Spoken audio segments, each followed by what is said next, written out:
Un lugar donde hay felicidad, un lugar de adoración, donde Dios nos da libertad, alegría, gozo y bendición. A la iglesia, en familia, vamos todos a cantarle, tributarle, alabanza, honra, gloria y honor a Jesús.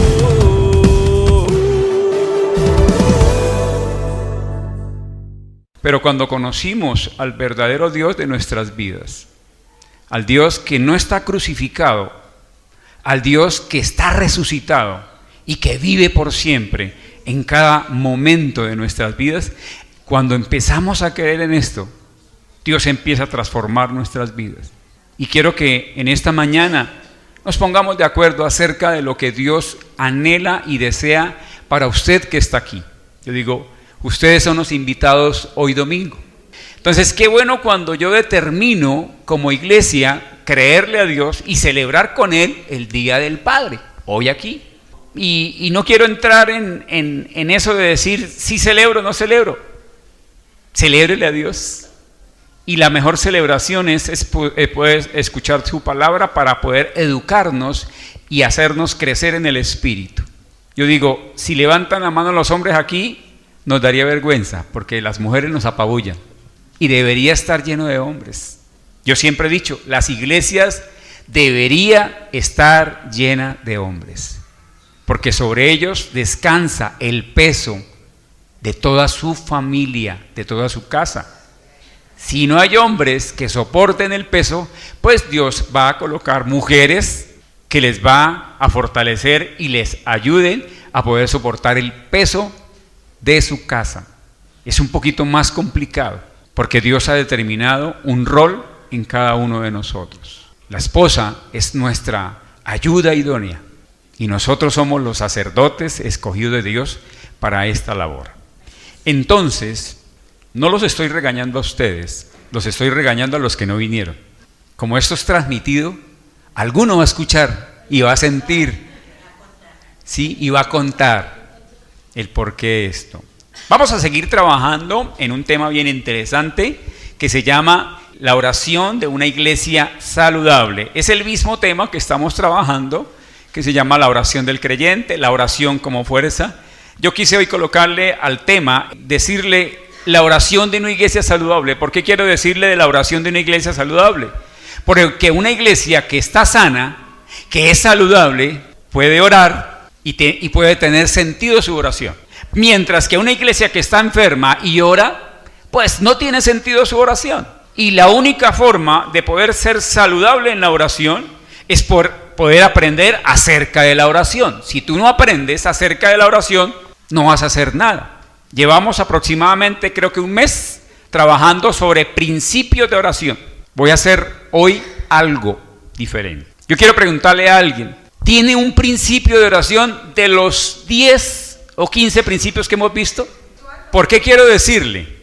Porque esto no es un lugar de entretenimiento. O sea, tengo que tenerlo claro, y perdónenme las palabras un poco fuertes. Esto no es un lugar de entretenimiento, es un lugar de aprendizaje. Y cuando usted tiene definido un principio, usted lo hace, usted lo realiza, lo empieza a actuar. Si no, se convierte en un lugar de entretenimiento. Y eso lo puede uno mostrar, digamos, yendo a cine. Yendo a un lugar, se entretiene, le gustó, bonito, chévere, predicó el pastor Javier, como siempre predica, pero yo no recuerdo qué principios fue los que dijo. O por lo menos salgo y después de que salí de la puerta para allá, ya no recuerdo ningún principio. La iglesia saludable es aquella que recuerda lo que la palabra le está diciendo a su corazón. Eso es una iglesia saludable.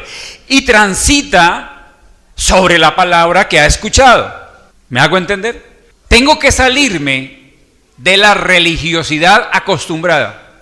Es decir, escuchar una palabra de Dios y decir, gloria a Dios, aleluya, santo eres, pero de ahí a que forme parte de mi vida se hace un poquito lejano. Lo digo para hombres, para mujeres, para jóvenes. La palabra de Dios tiene que ser parte de mi vida. Si no lo es, estoy funcionando como debo funcionar. Y esto es lo que Dios busca. Y le voy a explicar en la palabra que es cierto lo que yo estoy diciendo.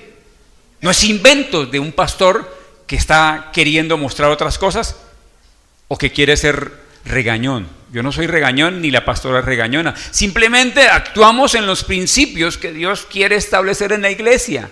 Son principios de fundamento, de bendición, de prosperidad. ¿Por qué de prosperidad? Porque me hace estar en paz. Prosperidad, acuérdese que no es tener plata, eso no es prosperidad. Prosperidad es usted estar tranquilo comiéndose un plato de arroz con huevo o comiéndose una cazuela de marisco. Prosperidad es usted estar tranquilo en ambas situaciones. Eso es prosperidad, mis hermanos. Prosperidad no es tener el banco ahí. Cualquier momento yo compro lo que quiera. Eso no es prosperidad. Eso es prosperidad emocional. Que usted se emociona porque puede comprar algo y se emocionó. Lo que decíamos la vez pasada. Usted se emocionó porque compró un carro nuevo. ¡Qué belleza! Y huele a nuevo, ¿cierto? Cuando compraron carros nuevos aquí los hermanos de la iglesia. Y huele a nuevo. Pero después de un mes que decían, ya ni el olor les daba a nuevo. Nuestra vida espiritual tiene que totalmente ser diferente a ese pensamiento. Y es algo bien, pero bien importante lo que estamos diciendo. Qué importante es cuando yo funciono en esta dirección espiritual.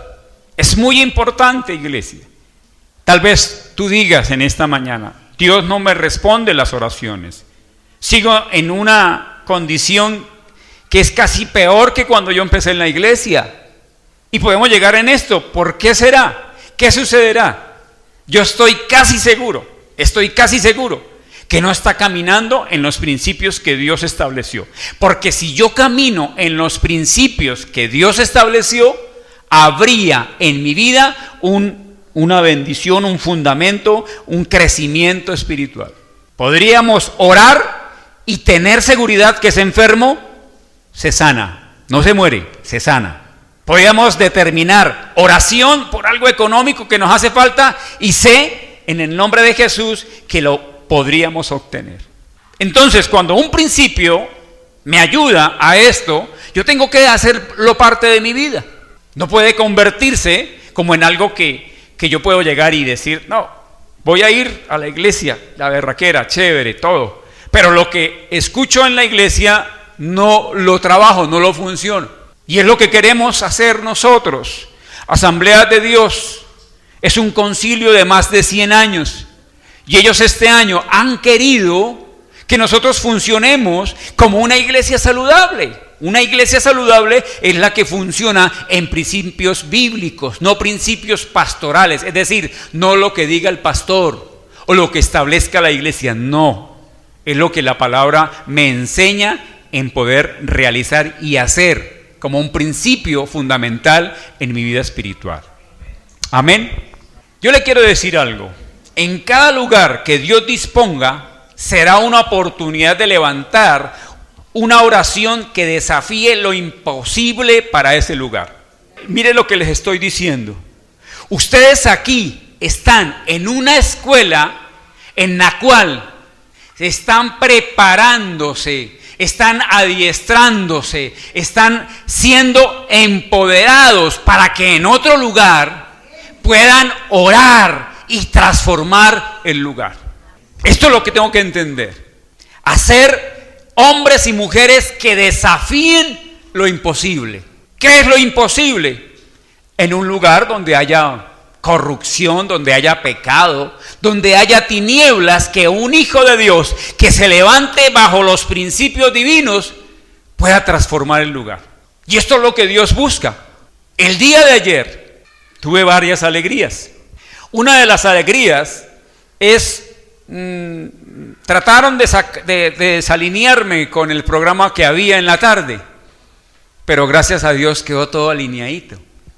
Yo me senté al frente de la pantalla de televisión, solo, porque mi esposita se fue, ya casi no le gusta el fútbol, y se fue, y yo celebré ese triunfo de Colombia como si fuera el mejor regalo que me hubieran dado en el Día del Padre.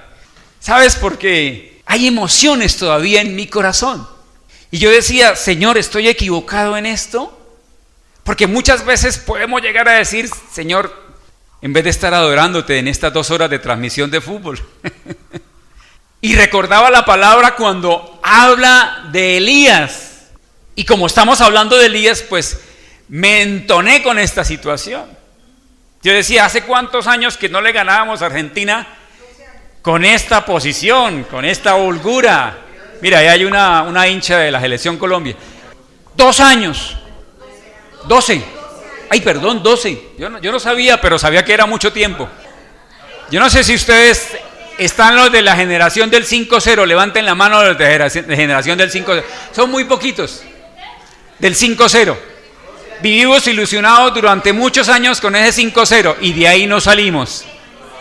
De ahí no salimos. Ahora volvemos a este tiempo. Y yo les decía, como hombre, me emocioné en el partido de ayer. Grité los goles solo. Grité tan fuerte que Gloria se paró y dijo, ¿qué pasó? Le dije, ¿no gol? Ella se emocionó. Dijo, ¿de verdad gol? Le dije, sí, qué golazo.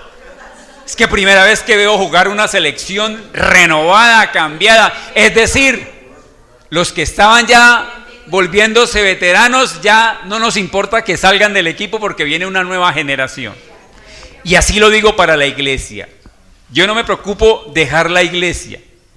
Lo que me preocupa es que la iglesia quede en personas que no tengan una madurez espiritual.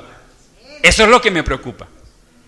Pero yo como sé que los jóvenes caminan en una línea espiritual de acuerdo a lo que Dios ha propuesto, entonces estoy tranquilo. Es decir, si me toca irme para el exterior a predicar, yo dejo la iglesia aquí tranquila. Porque sé que vamos a ser bendecidos, porque también hay líderes que han crecido con nosotros y se han fortalecido.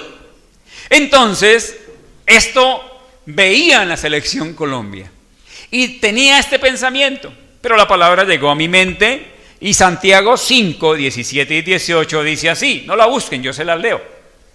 Elías era un hombre sujeto a pasiones semejantes a las nuestras, es decir, era conforme a la parte emocional, él se emocionaba. ¿Y qué está hablando? Pablo está diciendo, Santiago está diciendo que él era un hombre expuesto a las pasiones que habían en aquella época, ¿cierto? Dice, y oró fervientemente para que no lloviera, y no llovió sobre la tierra por 3 años y 6 meses. Oído, un hombre parecido a nosotros, parecido un poquito. Oró para decirle a la lluvia, no va a llover, y detuvo la lluvia.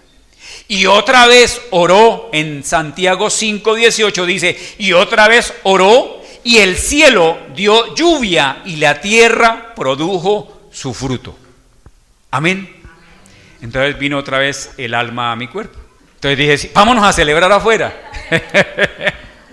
Uy, ustedes sí dijeron, uy, el pastor se fue a celebrar. No, salí a comprar algo para la comida, y cuando salió un vecino me dijo, ¿cómo vio el partido? Le dije, excelente, una renovación en la elección. ¿Se toma una? Yo le dije, bueno, listo, ¿dónde? ¿Sabes? Ya no es ese tipo de celebración. El mundo, y les digo, mire así, el mundo quiere que la celebración sea como el mundo la quiere dar. Y nos saca del entorno, nos saca de la posición de hijos de Dios, nos saca de esa condición que Dios no quiere. Pero Elías tenía pasiones, es decir, le daba soberbia de vez en cuando, le daba rabia, pero también se condicionaba su vida para estar conectado a Dios, porque Elías era un hombre conectado con Dios. Y esa es la demanda para la iglesia saludable, que usted y yo estemos conectados a Dios, porque Elías tenía esta pequeña diferencia, una conexión constante con Dios. Y no era una oración de 5 minutos. Amada iglesia, perdónenme, pero si tú no oras más de media hora, es una conexión que el mismo Jesucristo determinó en sus pasos.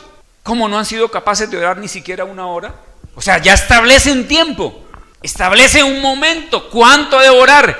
si me dice la palabra que estos son principios, entiéndanme, estos son principios que debo ejecutar. Pero si yo pienso que la oración tiene que ser una oración, gracias bendito Dios por este nuevo día, coloco mis hijos en tus manos, coloco a mi esposa en tus manos, Señor, bendíceme en el lugar de trabajo, chao, chuchito.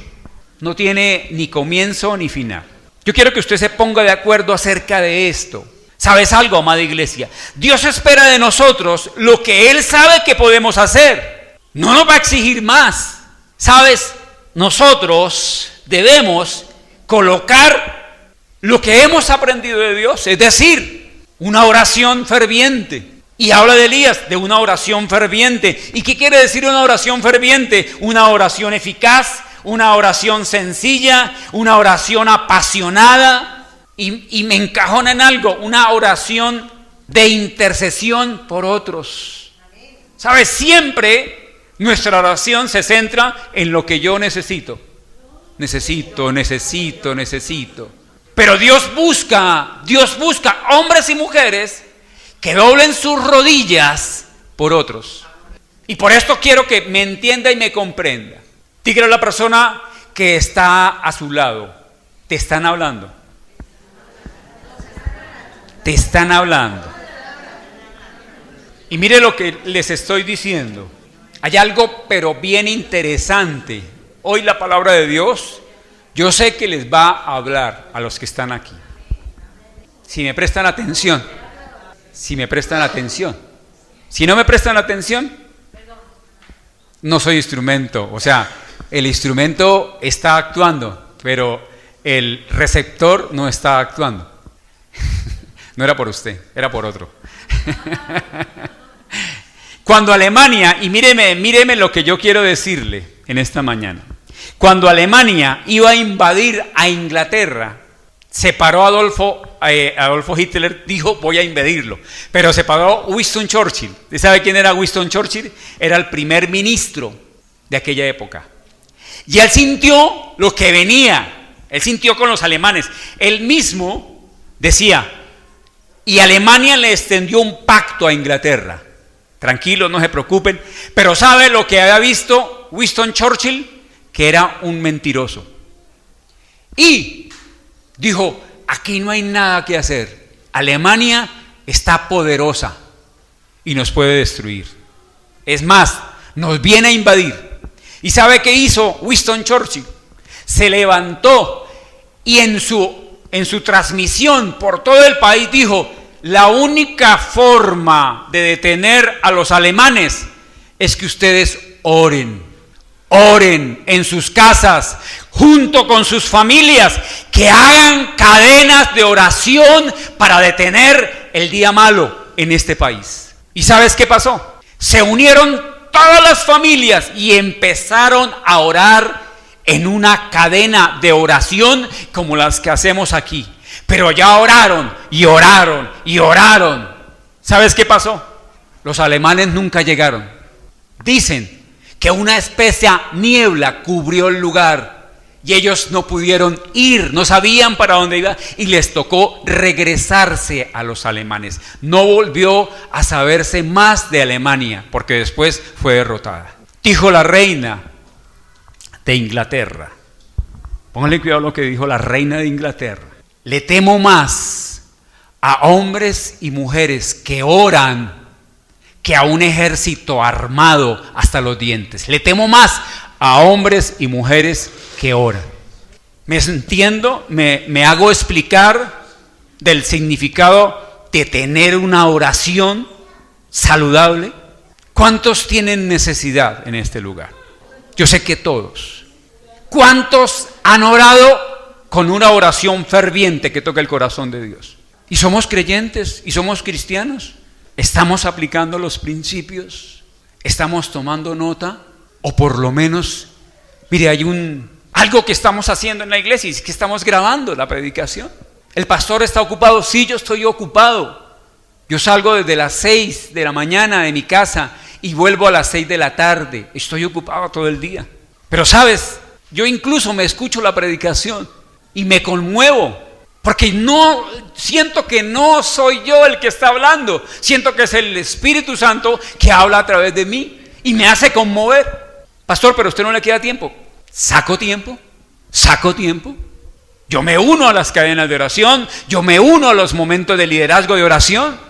Pastor, pero usted no tiene, saco tiempo. Esto no es así, facilito. Esto hay que sacrificar. Y le digo, hay un elemento bueno. Leo nos contaba qué días cuánto demora editando una predicación, porque yo le he dicho, Leito, quítele las cositas que vayan así como, y él la depura, él la arregla. Y me decía, pastor, es que tengo que escucharla como 3 o 4 veces. Bueno, Dios lo bendiga, porque la escucha 3 y 4 veces y capta el mensaje, capta lo que Dios tenía para él.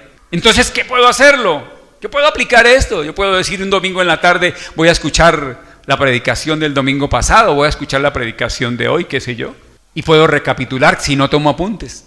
Pero si usted toma apuntes, confirme los apuntes con la palabra de Dios. Primera de Reyes dice 8:45, tú oirás en los cielos su oración y su súplica y les harás justicia. Estoy hablando acerca del mover de la iglesia en la oración. Cuando tú oras verdaderamente, vas a sentir que Dios te escucha y vas a sentir que Dios te responde. Amén. La palabra de Dios nos enseñará 3 principios del creyente que ora desafiando cosas imposibles. Y vamos a determinar este tiempo en la oración de la palabra. Yo sé que hemos estudiado esta parte de versos. Me gusta cuando hay que volver a leer, porque Dios nos muestra su verdad. Dice un pastor en el estudio que hacía el año pasado de las escuelas de predicación, que un pastor debe leer aproximadamente 7 y 8 veces el versículo o el capítulo que va a compartir. ¿Por qué nos manda a leer? Porque es que en la lectura usted va captando lo que Dios quiere volver. Y usted vuelve y lee y vuelve y captura. O sea, es como cavando en la profundidad de la palabra. Usted saca la perla que hay escondida en la palabra de Dios. Entonces me gusta esta temática porque estamos repasando Primera de Reyes 18, del 17 al 22. Yo quiero que la leamos. Dice, cuando Acab vio a Elías, le dijo, ¿eres tú el que turbas a Israel? Y él respondió, yo no he turbado a Israel, sino que tú y la casa de tu padre, dejando los mandamientos de Jehová y siguiendo a los Baales. Envía pues ahora y congrégame a todo Israel en el monte Carmelo, está hablando Elías, y a los 450 profetas de Baal, y a los 400 profetas de Acera que comen de la mesa de Jezabel. Entonces Acab convocó a todos los hijos de Israel y reunió a los profetas en el monte Carmelo. Y acercándose Elías a todo el pueblo dijo, abro interrogante, ¿hasta cuándo claudicaréis vosotros entre 2 pensamientos? ¿A quién le estaba hablando? Al pueblo de Israel, es decir, a los apartados de Dios. Mira lo que él les dice, ¿hasta cuándo claudicaréis vosotros entre 2 pensamientos? Si Jehová es Dios, seguidle, y si Baal, id en pos de él. Y el pueblo no respondió palabra. Dejemos hasta ahí, o lleguemos al 22. Y Elías volvió a decir al pueblo, solo yo he quedado profeta de Jehová, mas de los profetas de Baal hay 450 hombres. ¿Cuántos habían? ¿Y cuántos sabían de Dios? Esto es una proporción bien grande. 1 contra 450 de Baal, más 400 de Acera. ¿Cuántos eran? 850 profetas que se habían levantado. Vamos a orar. ¿Qué tal si inclina su rostro por un momento? Y le damos gracias a Dios por permitirnos escuchar su palabra. Bendito Dios y Padre nuestro, en el nombre de Cristo Jesús, Señor, yo me coloco delante de ti, Señor, como un instrumento en tus manos, como esa vasija dispuesta desde esta madrugada, Señor. Yo quiero decirte, Dios, aquí estoy, Señor, úsame, habla a través de mí, Señor, que no sean mis palabras, que no sea mi boca diciendo lo que yo quiero, Señor, sino que sea tu palabra, Señor, lo que tú quieres. Padre, coloco la iglesia que está aquí. Coloco, Señor, a los niños que están en el segundo piso, a los prejuveniles que están recibiendo palabra. Permite que sus corazones se abran, Señor, para poder escuchar y entender el mensaje de salvación que hay para nuestras vidas, Señor. Padre bendito, en el nombre de Jesús, declaro el poder de tu Espíritu en este lugar sobre cada persona que está aquí, Señor. Que la palabra de Dios penetre a su interior y transforme su vida a tal punto que no se pueda reconocer él mismo, Señor. Padre, cubre este lugar con ejércitos angelicales, Señor. No permita que seamos interrumpidos. No permitas que la distracción venga, Señor. Porque tu palabra es poderosa, eficaz y eficiente sobre tu iglesia, Señor. Declaramos la bendición, Señor, en esta mañana sobre tu remanente, tu escogido, tus llamados en este lugar. En el nombre de Cristo Jesús, amén y amén. Sabes, hay muchas cosas que quisiera hablar, tal vez no alcancemos, pero la palabra me enseña lo que significa y lo que determina la vida de una persona de oración. Cuando hablaba y hacía resonancia sobre una persona, y aquí estoy, al final del versículo dice, y aquí estoy solo de parte de Dios. Y yo te quiero decir en esta mañana, tal vez tú eres el único de tu casa, pero sabes, Dios te ha apartado a ti para que seas el instrumento que Dios va a usar en tu casa, el instrumento que Dios va a usar en el lugar del trabajo, en tu empresa, en el taxi, en el lugar en que tú te mueves. Dios quiere usarte. Por eso necesita prepararte.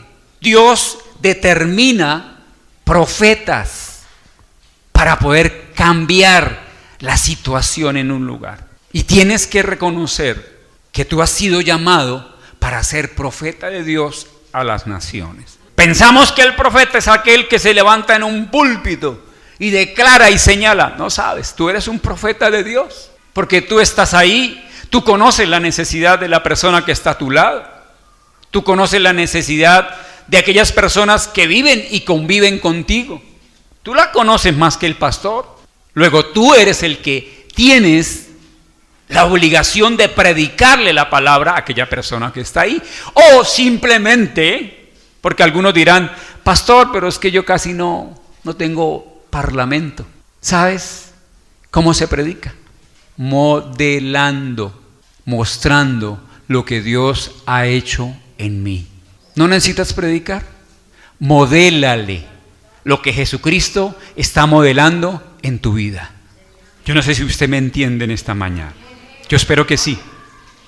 El primer principio o el primer desafío le puse: el hombre de oración desafía la vida de status quo. Es decir, el hombre de oración desafía el status quo. Le digo, ¿qué significa status quo? Status quo, modelo de vivir. Eso es status quo. Es decir, aquí se establece esto, usted hace esto, usted hace esto, usted hace esto. ¿Sabes?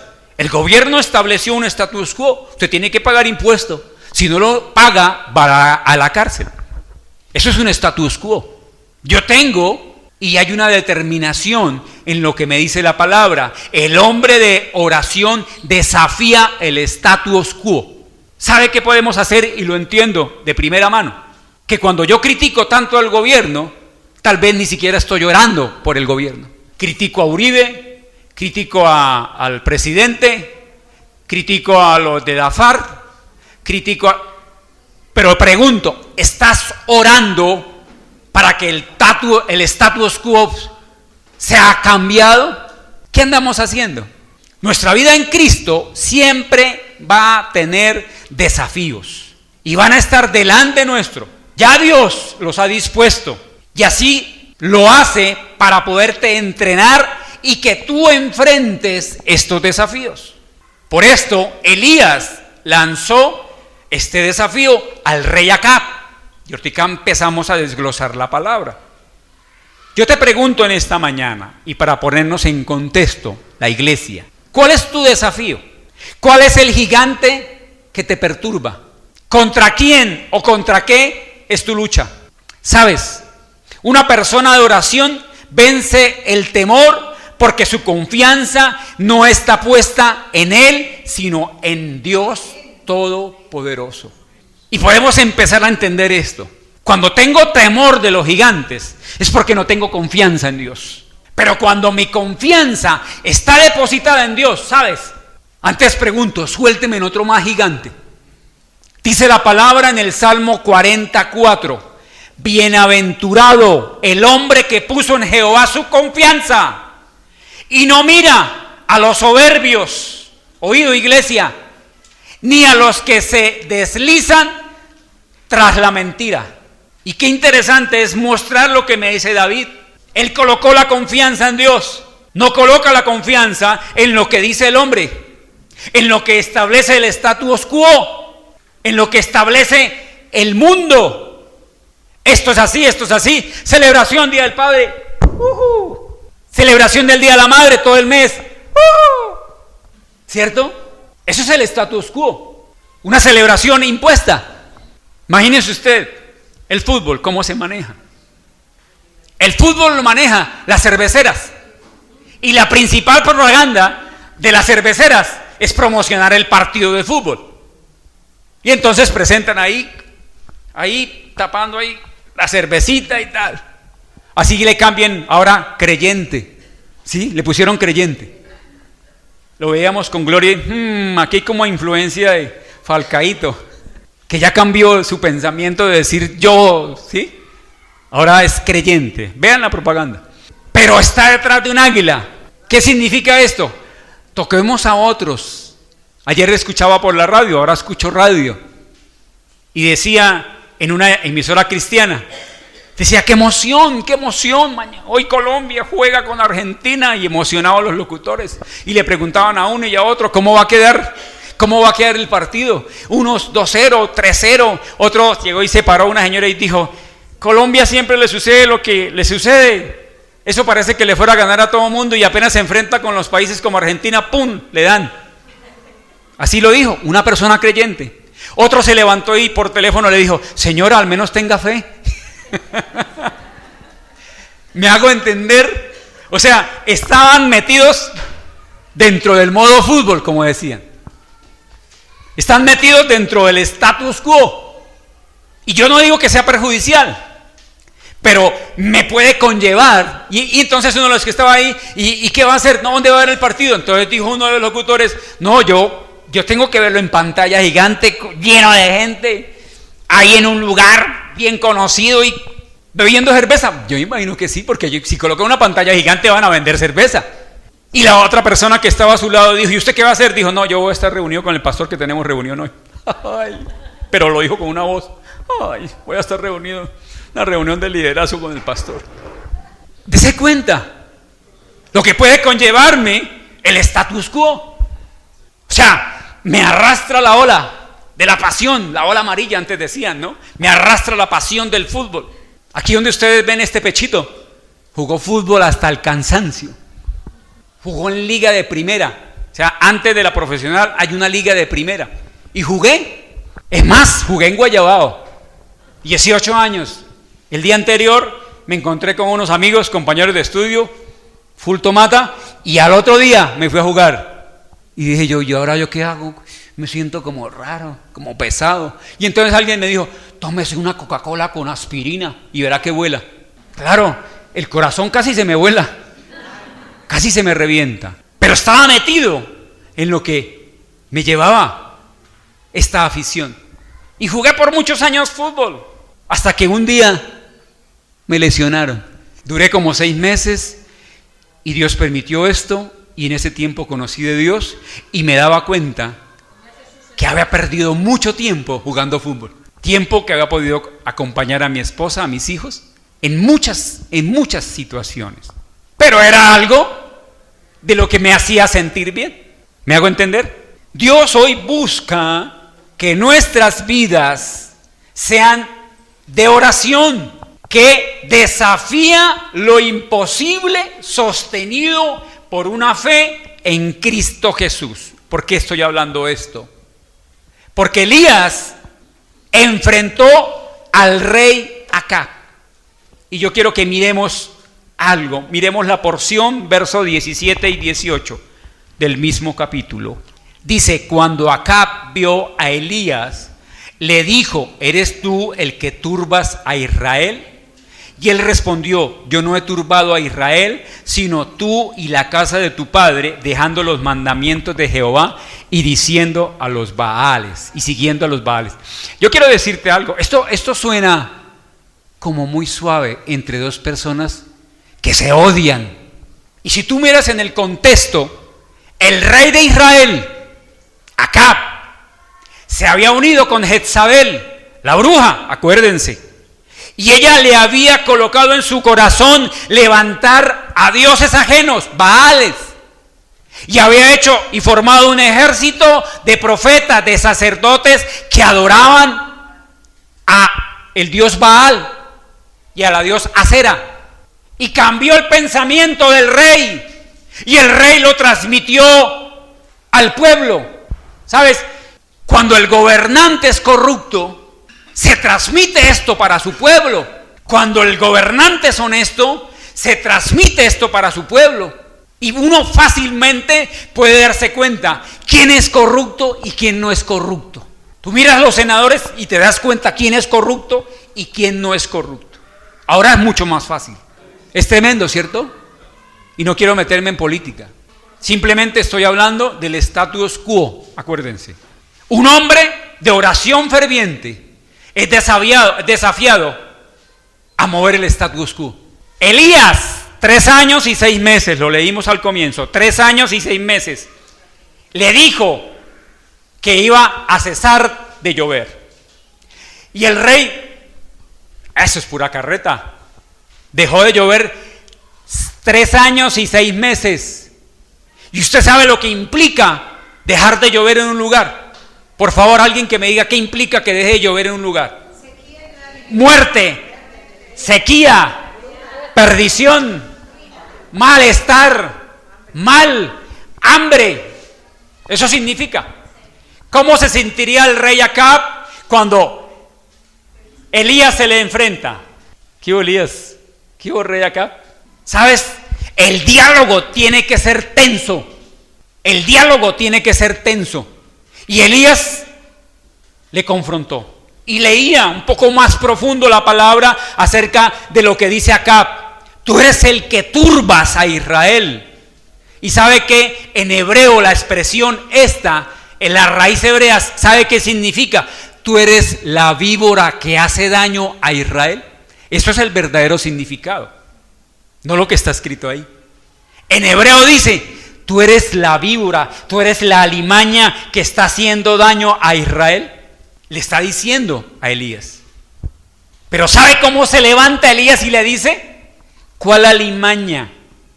¿Cuál serpiente? El que está causando el mal eres tú, rey, por no obedecer los mandamientos de Dios. Porque has quebrantado el primer mandamiento. Y es, adorarás a Dios. No habrá nada por encima de Él. Y Él lo había quebrantado. ¿Sabes algo? Cuando alguien se levanta de esta posición, de esta condición, lo único que espera es que el rey o uno de los 850 o Jezabel. Pero ¿sabes? El hombre de oración se fortalece diariamente y desafía el status quo, es decir, la forma de vivir. Y voy a la palabra, voy al contexto personal. ¿Qué nos gusta? ¿La moda? ¿La tecnología no la puedo abandonar? ¿La sexualidad no lo puedo quitar de mi mente? ¿Qué perturba? Que Dios se ha levantado por encima de Dios. Y estos son dioses. Estos son dioses que se han levantado en la iglesia, en la misma iglesia. Dioses que me pueden meter dentro. Si usted no tiene un celular iPhone, si usted no tiene el pantalón marca Gato, no estoy haciendo referencia al gato, estoy haciendo referencia a una marca. Si usted no tiene el modelo nuevo, Si usted no está a la moda, si usted no está accediendo a cosas que me llevan a hacer el mundo, ¿qué hace el mundo? Ayer estaban festejando porque Colombia y Argentina ganaban. Yo decía, lo único que pido es que no hayan muertos, Señor. No, pero tenemos derecho, yo decía, tenemos derecho a ganar. Bueno, bueno, el cita, después tenemos una reunión aparte de los dos. Después hablamos, el cita. Mire, yo quiero llevar a la iglesia a que entienda que yo debo desafiar lo que no me ayuda, lo que me hace daño, lo que me afecta. Como creyentes, acuérdense, ¿cómo hizo Elías? Rey Acab, tráigame los sacerdotes, pueblo de Dios, Israel. O sea, él convocó a todos, los que estaban ahí. Y qué interesante es poder determinar lo que Elías estaba haciendo. Él enfrentó primeramente al rey Acab al decirle el porqué de la condición de su pueblo. Muchas veces seremos desafiados por medio de la palabra que describe nuestra condición y tendremos que enfrentarnos con la verdad. Es decir, la palabra nos habla.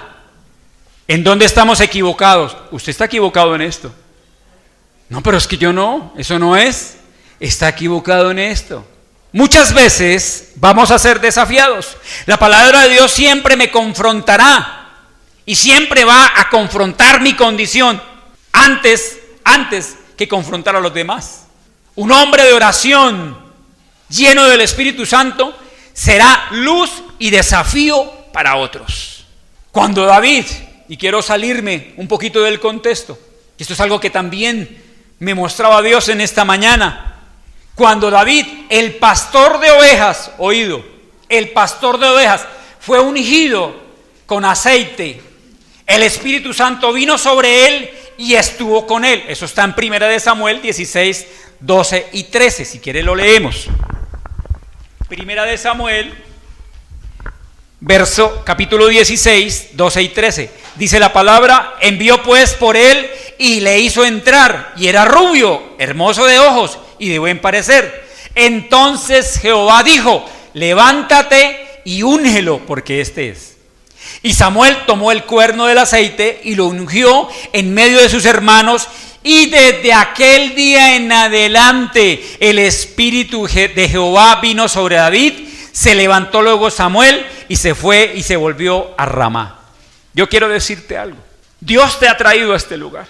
Dios ha manifestado su presencia en su vida. Y yo le digo, ustedes son bendecidos hoy porque pueden entender que el apartarse para Dios me trae un beneficio enorme. Porque cuando yo abro mi corazón a Jesús, ¿sabes? El Espíritu Santo va a estar ahí siempre sobre nuestras vidas. Yo no sé a quién le estoy hablando en esta mañana, pero se hace necesario que su corazón se abra en esa plenitud que Dios quiere para ti. Y dice que el Espíritu de Dios estuvo todo el tiempo con David. ¿Y sabe de qué me hace recordar? Que cuando David fue al lugar donde estaba Goliat, era un pequeño pastor todavía, 17 años tenía. Pero cuando fue a aquel lugar y escuchó lo que el gigante decía al pueblo de Israel, ¿sabes? Fue desafiado a quebrar el status quo. Es decir, llevaban, creo que 40 días que el gigante salía todos los días y decía: ustedes son unos perros, porque no hay nadie que me enfrente, decía el gigante de 3,10. ¿Y sabe qué hacían los poderosos del ejército de Israel? Temblaban de miedo. Pero apareció un jovencito, 17 años. ¿Sabes? 17 años. Yo le digo, pero estaba ungido ¿por quién? Tenía el Espíritu de Dios en su vida. Y sabes, y se levantó contra aquel gigante y le dijo: no me has dicho a mí, has ofendido al Dios de los ejércitos de Israel. Cuando soy llamado por Dios, cuando soy separado por Dios, yo tengo que desafiar lo que está establecido y que hace daño a nuestras vidas. Yo no sé a quién le hablo hoy, pero cuántos gigantes hay a tu alrededor que necesitas quebrantar, que necesitas derrumbar, que necesitas tirar al suelo.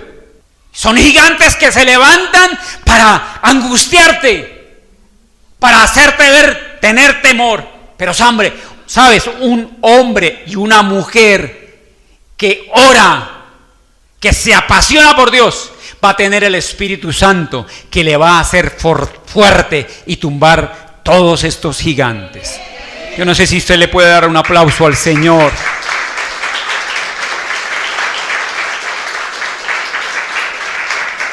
Segundo principio, segundo desafío.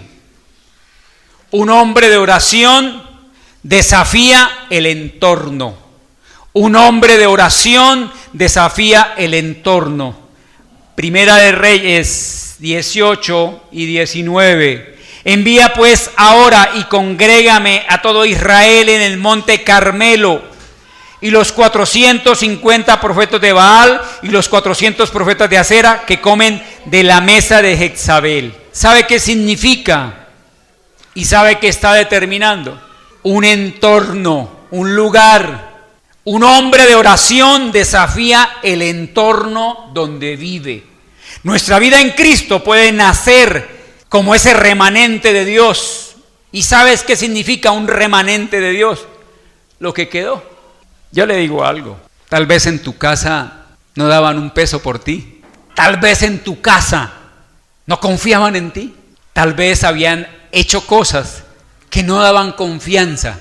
Pero sabes, cuando tú recibes a Cristo en tu corazón, sabes, Dios te hace valorar, es decir, te redime, es decir, te da un precio muy alto en esta nueva condición de vida que me da Dios. Ahora eres tú con un valor precioso y alto, porque reconoces que la sangre de Cristo lo pagó ese precio por ti, y le permites ver. Un hombre de oración desafía el entorno en donde vives. Los remanentes son los que restauran y oran por una región, por un lugar, por un entorno y por un remanente. Leía algo. Sabes, en el monte Carmelo está la estatua de Elías. Usted sabía que en el monte Carmelo los judíos hicieron una estatua de Elías con el cuchillo levantado. Pero también había sido destruido una serie de estatuas a Baal que estaban rodeando el monte Carmelo. Es decir, aquel monte es un monte de avivamiento, de transformación, de cambio en la vida de las personas que vieron aquel mover en ese tiempo. El monte Carmelo es el lugar de tu desafío, es el lugar de tu oración.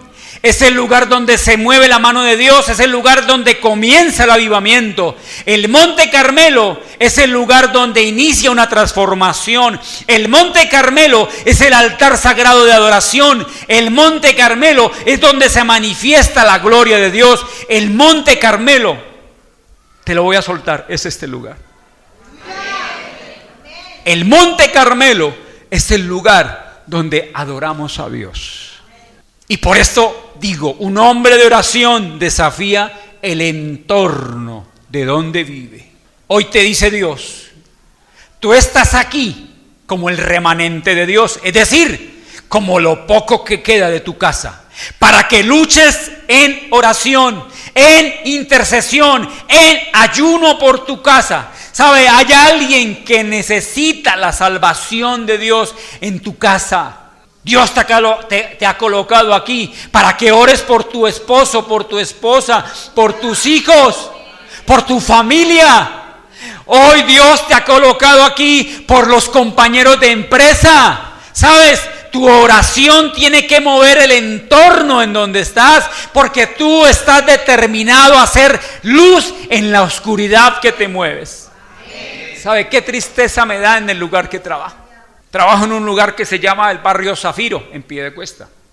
Me trasladaron para otro lugar. Pero me da una tristeza tan enorme, y acepto lo que decía alguien, es que Piedecuesta se dañó. Y cuando yo he caminado por varios lugares de Piedecuesta, yo miraba aquella calle, y qué días estando ahí, aquí está mi posición de trabajo, y al frente mío, como a 10 metros, venía varias personas. Venía una persona de 26 años, venía un muchacho por ahí de 16, venía una niña de 13, venía un viejo de más de 50, venían muchas personas alrededor, y perdone la expresión, pero yo veía, y ¿sabe por qué lo digo? Porque me da una rabia el saber que todos estaban metiendo droga, hasta este hombre de edad. Me daba tristeza y decía, Señor, ¿por qué me permites ver esto? Para orar. Yo no sé qué está sucediendo al lado de tu casa. Yo no sé qué está sucediendo en la ciudad de Bucaramanga. Los que manejan Uber, Driver, taxi de los amarillos. Ustedes saben qué está sucediendo en esta ciudad. Usted sabe lo que sucede en este lugar, aquí por esta cuadra, por donde está. Hay droga, hay vicio. Hay muchas cosas que están afectando el entorno. Dios te ha desafiado y te quiere desafiar a que tú seas el efecto que va a mover el entorno del lugar. Nada cambia porque nada haces. Nada se transforma porque nada realizas. Yo tengo que levantar esa oración de intercesión por cada persona. Tal vez vemos pasar los años y nuestra familia sigue en el status quo y caminando, bordeando el abismo. Porque lo digo muy claro, si no han abierto su corazón a Cristo, están caminando por el filo de la caída. ¡Qué tremendo es ver caer a una persona que, teniendo la oportunidad de hablarle de Dios, no le hablé! ¿Sabes? Si yo, de las cosas que más duele es poder haber pensado y dicho, no pude hacer nada y tuve la oportunidad de hablarle de Dios. Qué tremendo es esto. ¿Sabes? Muchos de nosotros, de los que estamos aquí, han sido escogidos para tocar y ser influencia, ser un desafío en el entorno. Dice Romanos 11. Yo quiero que me vayan a la palabra. Mire lo que dice Romanos. Romanos 11, verso 1 al 5. Dice la palabra de Dios. Digo pues, ¿ha desechado Dios a su pueblo? En ninguna manera. Porque también yo soy israelita, dice Pablo, de la descendencia de Abraham, de la tribu de Benjamín. ¿No ha desechado Dios a su pueblo, al cual desde antes conoció? ¿O no sabéis qué dice de Elías la Escritura, como invoca a Dios contra Israel, diciendo: Señor, a tus profetas han dado muerte y tus altares han derribado, y solo yo he quedado y procuran matarme? Pero ¿qué le dice la divina respuesta? Me he reservado 7,000 hombres que no han doblado rodillas delante de Baal. Así también, aún en este tiempo, ha quedado un remanente escogido por la gracia de Dios. Yo quiero decirte en esta mañana, tú eres ese remanente escogido por la gracia de Dios. Y eres escogido para afectar el entorno. No eres escogido para que pases por una pasarela, para que desfiles, para que muestres tu moda, para que muestres lo que tú tienes, tus dotes. No. Tú no eres escogido para mostrar tus dotes, tus talentos. Eres escogido para afectar el entorno en el lugar donde tú vives. ¿Cuántos están solos de su casa aquí en este lugar? Yo digo algo en esta mañana. Dios te ha colocado aquí para que tú seas el instrumento de bendición para tu casa. Si tú no quieres creer que eres un instrumento de Dios en tu casa, estás como dice la propaganda de la vivienda, entonces, para que entiendan. Estás en el lugar equivocado. ¿Sabes? Porque en este lugar Dios te ha apartado para que afectes. Y no con tu palabra, con lo bien que oras, con lo bien que dices las cosas, ¿sabes? Con lo bien que haces la palabra. Porque la palabra tiene que escucharse, tiene que alimentarme y tengo que hacer la palabra. Porque si no, de nada vale. Tengo que dejarme afectar por la palabra. Y mire lo que dice ahí mismo en el verso 11. Eso es para ti. Romanos 11, 11, el verso 11. Dice la palabra. Digo pues, han tropezado los de Israel para que cayesen en ninguna manera, pero por su transgresión vino la salvación a los gentiles para provocarles celo. Mire lo que significa esta palabra. Dios te ha apartado porque sabe la condición de tu corazón y sabes que podrás adorarle aún mejor que el pueblo de Israel. Con un corazón agradecido delante de Dios, con un corazón que da sacrificio delante de Dios, con un corazón apartado de toda inmundicia. Yo leía algo acerca de Tel Aviv, y Tel Aviv fue donde nació el LGTBI, ¿cómo es? Es decir, una condición sexual que ni siquiera está definida, lo que usted quiera hacer. Hoy yo escuchaba esta semana por radio que por allá en Bélgica alguien se presentó en un concurso de personas que se creen perros. Y lo más duro del status quo es que lo llaman a entrevistarlo, a preguntarle cómo se siente sentirse como perro. O sea, si me hago entender lo que está pasando. O sea, hay tantas cosas que están afectando los lugares.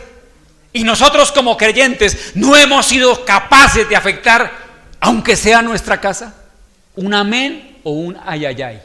Te digo algo, esto es tremendo. Dígale a la persona que está a tu lado, tú eres ese remanente y estás llamado a restaurar y a salvar tu casa. Principio número 3, y ya voy terminando.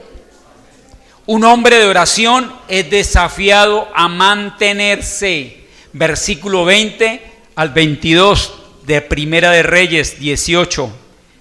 Versículo 20 al 22 dice: entonces Acab convocó a todos los hijos de Israel y los reunió a los profetas en el monte Carmelo. Y acercándose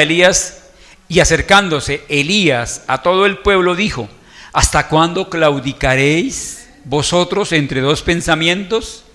Si Jehová es Dios, seguidle, y si Baal, id en pos de él. Y el pueblo no respondió palabra. Oye, iglesia, yo quiero aclararte algo. Y el pueblo de Dios no respondió nada. ¿Sabe qué significa esto? Que lo que estaba diciendo Elías de la condición de su pueblo era cierta. Cuando a ti te dicen algo y te quedas callado, ay, el que calla, otorga. Dice él, terminando, y el pueblo no respondió nada. Y Elías volvió a decir al pueblo: solo yo he quedado profeta de Jehová, mas de los profetas de Baal hay 450. Un hombre de oración es desafiado a mantenerse. Por más complicado que se presente el panorama, por más grande que sea el obstáculo, por más difícil que sea la circunstancia, Dios dará la solución. Yo no sé si usted me cree esto, pero Dios dará la solución. Por más complicado que esté todo. Y aquí podemos tener ejemplo de personas que han sufrido de las circunstancias, de la dificultad de todo esto. Pero cuando entro en el amor de Dios, entro en la paz de Dios, ¿sabes qué sucede? Dios va a resolver. Dios va a resolver. Toda circunstancia difícil, complicada, toda circunstancia que mantiene estrés en nuestras vidas, Elías se mantuvo firme sabiendo que estaba solo, porque sabía y tenía la seguridad de que Dios estaba con él, por él y para él. ¿Sabes qué bueno cuando yo puedo comprender y entender que mi vida a veces la hago como el llanero solitario, no quiero contarle a nadie, pero cuando tengo la seguridad de que Dios va conmigo, ¿sabes? Que me respalda. Y que Dios compartía algo. Decía, la iglesia es para eso, para tener una común unión, o sea, comunión unos con otros. Hermanito, ore por esto que me está sucediendo. Hermanita, ore por esto que me está sucediendo. Hermanito, me quedé sin empleo. Ayúdeme a orar. Pero sabes, hay momentos que no sabemos qué pasa con la persona. ¿Cómo va todo? Hacen así apenas. Uno no sabe si será que está bien o que está o va. Qué bueno cuando yo puedo expresarle a una iglesia. Sabes, tiene una pastora que está aquí las 12 horas. Aquí, en la mañana y en la tarde, y le recibimos. A mí me dicen, pastor, ¿puede venir a orar a mi casa esta noche? ¿Yo qué digo? Uy, no, mi hermano, es que tengo mucho sueño y tengo que mañana ir a trabajar. ¿Usted cree que yo digo esto? A mí se me quita el sueño cuando alguien me llama a orar en su casa. Y qué bueno cuando puedo escuchar esto. Mi secretaria, o sea, la pastora Gloria, me tiene la agenda. Tenemos que ir esta noche en tal persona nos invitó a orar, tal persona nos invitó a esto, o tal persona lo invitó a hacer este regocijo. Ayer me invitaron a cine. Yo dije, tengo que preparar la predicación, me queda como complicado ir a cine, pero mañana. Yo dije, a mí me gusta el cine, no puedo ir, pero a mí me gusta. Y cuando alguien me invita, mi hija Diana y Jaime le gusta el cine y ellos nos invitan periódicamente y nos colocan en los asientos VIP, de esos que se puede uno acostar ahí mirando la película. Entonces, mamita, no me traiga estos asientos porque me puedo quedar dormido. Pero son satisfacciones que puede traer a nuestras vidas. Son parte de la parte emocional que hablábamos del comienzo, ¿cierto? Elías se mantuvo firme sabiendo que estaba solo, porque sabía que tenía la seguridad de Dios que estaba con él. ¿Cómo reconozco, ya para terminar, el estar firme delante de Dios? Primero, reconozco el nombre de Dios siempre en lo alto. No es mi gloria, no es porque yo sea el mejor, es porque es para la gloria de Dios. ¿Sabe? Cuando yo hago esto, estoy sintiéndome firme en Dios. Es decir, si el pastor lo arrebató Dios en un carro de fuego y se lo llevó para el cielo, aquí va a haber otro que va a predicar mucho mejor, mucho más elocuente, mucho más teológicamente que yo. O sea que no soy necesario. ¿Por qué? Porque la gloria no es para mí. Pues gloria sí es para mí, pero la gloria de Dios es para Dios. ¿Tú me comprendes? La gloria por la cual yo me esmero en predicar no es para el pastor Javier. El que canta con elocuencia y con mucha pasión no es para su gloria, es para glorificar el nombre de Dios. El que toca el instrumento, todo es para la gloria. Cuando yo reconozco que todo es para la gloria de Dios, entonces estoy caminando en el mantenimiento, en la firmeza de mi vida espiritual. Dice la palabra en 1 Samuel 17:45, entonces dijo David al filisteo, tú vienes a mí con espada y lanza y jabalina, mas yo vengo a ti en el nombre de Jehová de los ejércitos, el Dios de los escuadrones de Israel, a quien tú has provocado. Parte 2 o punto 2, un hombre de oración se reconoce cuando reconoce que representa a un Dios vivo. Dios sigue siendo el Señor vivo de nuestras vidas. ¿Qué te quiero decir? No te sientas incómodo cuando te dicen, oiga, pero usted parece un loro orando en las madrugadas. ¿A quién le oras? Porque alguno va a decir esto. Cuando yo lo hago es porque en verdad creo que tengo un Dios que me escucha. Un Dios que en la madrugada, cuando tú te levantas, cuando yo me levanto y abro la cortina, sin importarme que está al frente, sin importarme el que está al lado, y levanto oración, me arrodillo y le digo: Señor, gracias por este hermoso día. Tú eres el único Rey de mi vida, el único Señor de mi vida, y te alabo en esta mañana. Levanto oración de gozo por permitirme un día más de vida, Señor. Gracias, con las cortinas abiertas, que la gente lo escuche a las 4:30 de la mañana. ¿Sabes? Le estoy orando a un Dios vivo y lo estoy determinando. Por eso Dios permite firmeza en lo que estoy haciendo. El Salmo 40:10 dice, el Salmo 40:10, ahí más adelante, el Salmo 40:10, se me perdió el Salmo 40, ya lo tengo. El Salmo 40:10 dice: no encubrí tu justicia dentro de mi corazón, he publicado tu fidelidad y tu salvación, no oculté tu misericordia y tu verdad en grande asamblea. Mire, mis hermanos, cuando ustedes estén en público, lo menos que pueden decir es que todo es gracias a Dios. Cuando tú estés con personas y cuando se levante bendición en tu vida, no vaya a decir: no, es porque no, es porque tengo un Dios vivo que me ayuda cada día. Ahí me siento firme en Él. Punto 3, no le importa su sacrificio, es decir, tu sacrificio no es importante para ti con tal de adorar a Dios. Cualquier cosa que haga es pequeño para Dios. ¿Sabes? Yo debo comprender algo. Todo lo que pueda manifestarle a Dios se queda pequeño para su grandeza.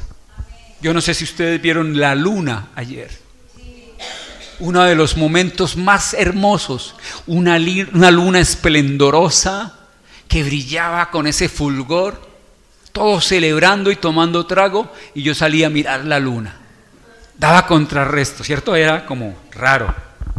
Pero sabe, yo decía: uy, Dios, qué maravillosa luna.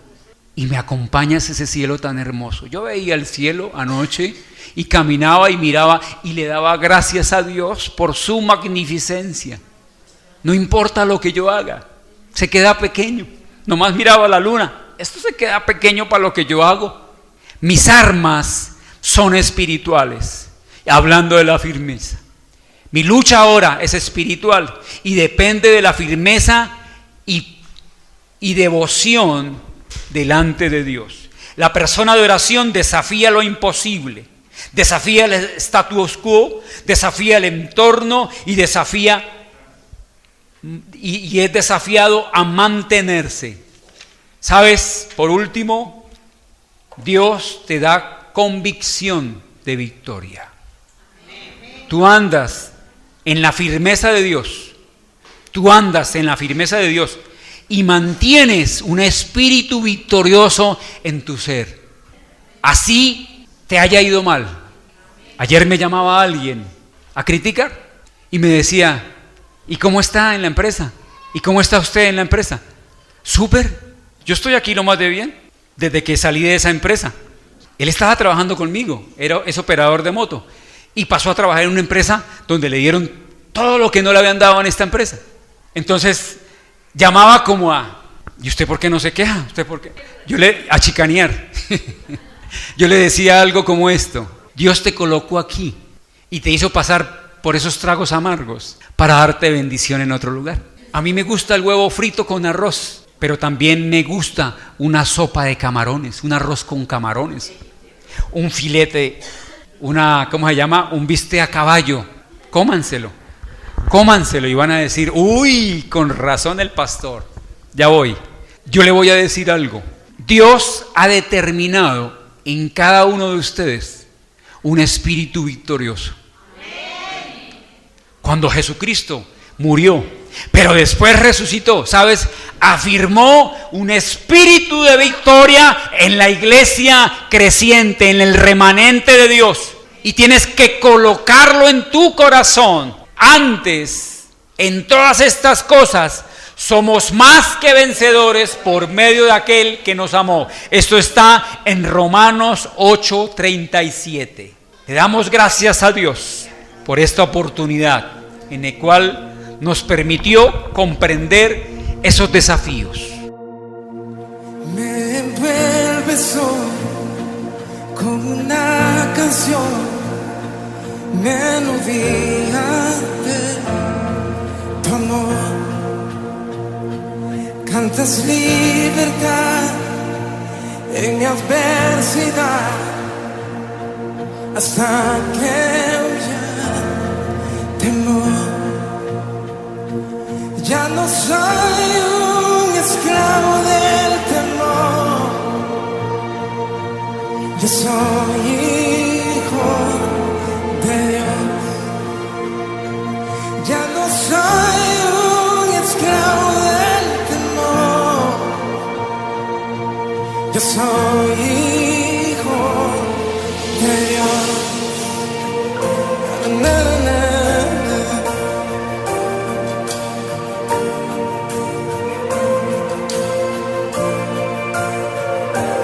Desde el vientre fui escogido en ti,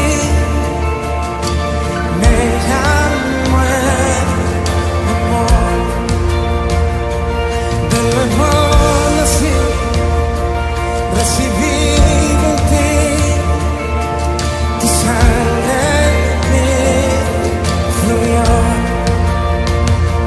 Ya no soy un esclavo del temor, yo soy hijo de Dios. Ya no soy un esclavo del temor, yo soy hijo de Dios. Ya no soy un esclavo del temor, yo soy hijo de Dios. Ya no soy un esclavo del temor, yo soy hijo de Dios. Na, na, na.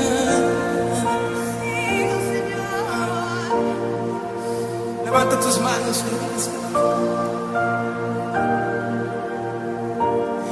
Estoy rodeado y por los brazos del Padre. Estoy rodeado por canciones de libertad. Y fuimos liberados de ataduras. Alguien levante sus manos aquí. Somos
Levanta tus manos como hijo.